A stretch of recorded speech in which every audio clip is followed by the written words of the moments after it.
Breadwinner ka at malamang sanay ka ng unahin ng iba bago ang sarili mo. Hindi mo ito pinili dahil gusto mo. Kadalasan, pinili ka lang ng sitwasyon. At habang abala kang nag-aalaga ng lahat, may tatlong financial trap na tahimik kang hinihila pababa. Hindi siya obvious, hindi siya biglaan. Pero araw-araw may kinukuha siya sa'yo.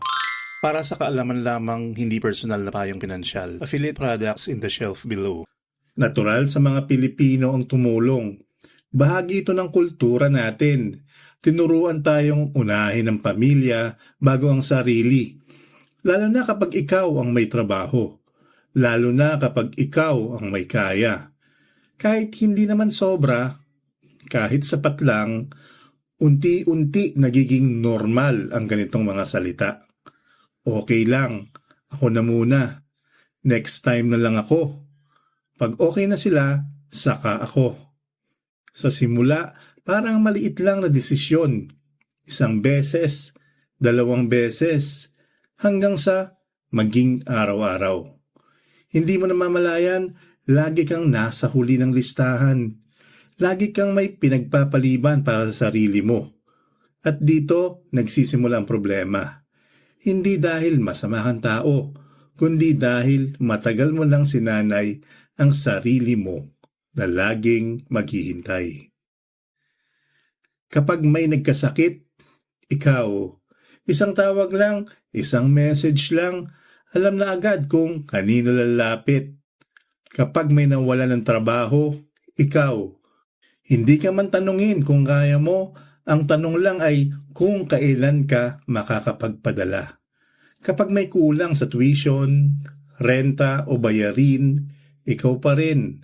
Hindi dahil ikaw ang pinakamasaya, kundi dahil ikaw ang pinaka-available. Hindi ito dahil mayaman ka. Kadalasan, hindi rin naman sobra ang kinikita mo. Pero dahil ikaw ang may steady na trabaho, ikaw ang nagiging takbuhan sa oras ng gulo. Unti-unti, nagiging normal ang ganitong setup. Ikaw ang sasalo kapag may emergency. Ikaw ang mag-a-adjust kapag may kulang. Ikaw ang maghihigpit kapag lahat ay nangangailangan. At hindi mo napapansin, habang ikaw ang safety net ng lahat, wala kang ginagawang safety net para sa sarili mo. Walang malinaw na emergency fund na hindi gagalawin. Walang perang nakalaan para sa araw na ikaw naman ang mangangailangan. At kapag sinubukan mong mag-ipon, laging may mas urgent kaysa sayo.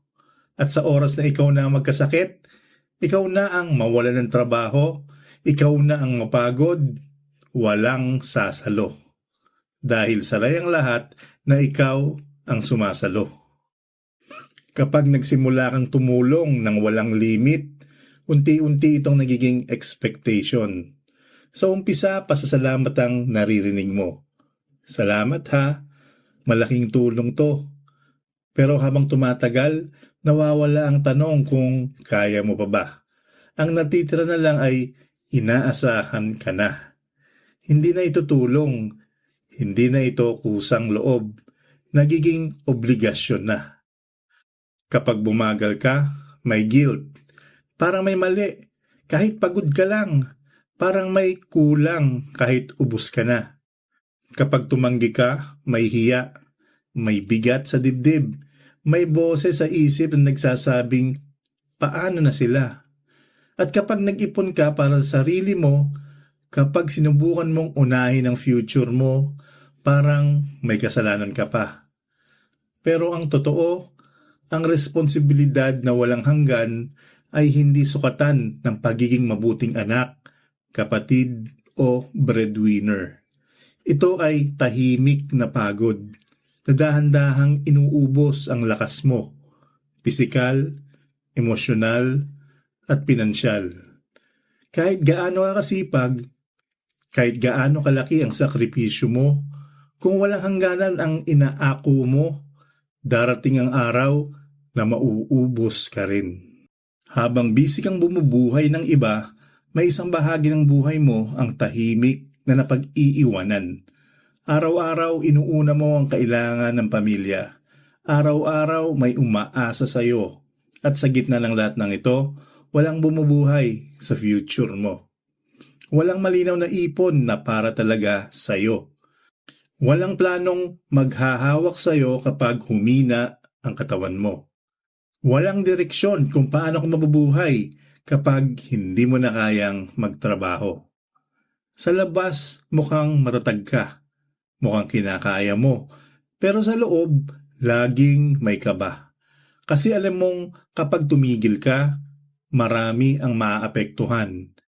Pero walang nakahandang sumalo sa iyo. At balang araw, darating ang oras na hindi mo na may iwasan.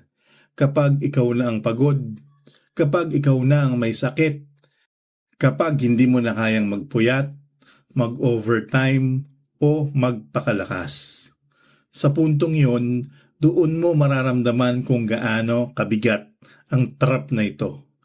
Hindi dahil mahina ka, kundi dahil matagal mo nang inuuna ang lahat, maliban sa sarili mong hinaharap. Hindi masama maging breadwinner. Hindi ito kahinaan. Marangal yan. Ibig sabihin, may nagtitiwala sa'yo. Ibig sabihin, may kaya kang akuin. Ibig sabihin, may lakas ka na hindi lahat ay meron. Pero nagiging delikado kapag ikaw lang ang nagbibigay at wala kang pinoprotektahan sa sarili mo. Kapag ang lahat ng lakas, oras at pera mo ay palabas lang at wala ni isang direksyong pabalik sa'yo. Ang pagiging breadwinner ay hindi dapat maging dahilan para isuko mo ang sarili mong kinabukasan. Hindi ka selfish kapag nagtatakda ka ng limit. Hindi ka masamang tao kapag may hangganan ka. Ang tunay na lakas ng breadwinner ay hindi lang nasusukat sa dami na naibibigay, kundi sa kakayahang mag-isip ng pangmatagalan. Dahil ang taong marunong magtakda ng hangganan ay hindi tumitigil sa pagtulong. Tinitiyak lang niyang kaya pa niyang tumayo kahit bukas, kahit sa mga susunod na taon. Hindi mo kailangan iwan ang pamilya mo. Hindi mo kailangan talikuran ang mga umaasa sa iyo. Hindi yan ang punto. Ang kailangan mo lang siguraduhin ay hindi mo iniiwan ang sarili mo sa proseso. Hindi ka dapat nauubos kapag sinusubukan mong maging matatag. Hindi ka dapat nawawala habang lahat ay sinasalba mo. Dahil may katotohanang tahimik pero totoo. Kung bumagsak ka, hindi lang ikaw ang maaapektuhan.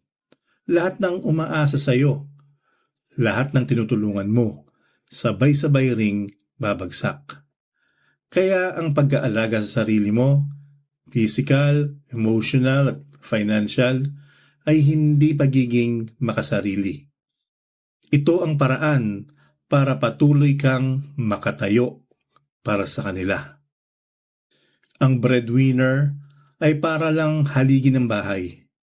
Tahimik, matatag, hindi pinapansin. Pero kapag ang haligi ay pinabayaan, hindi lang siya guguho, pati ang buong tahanan.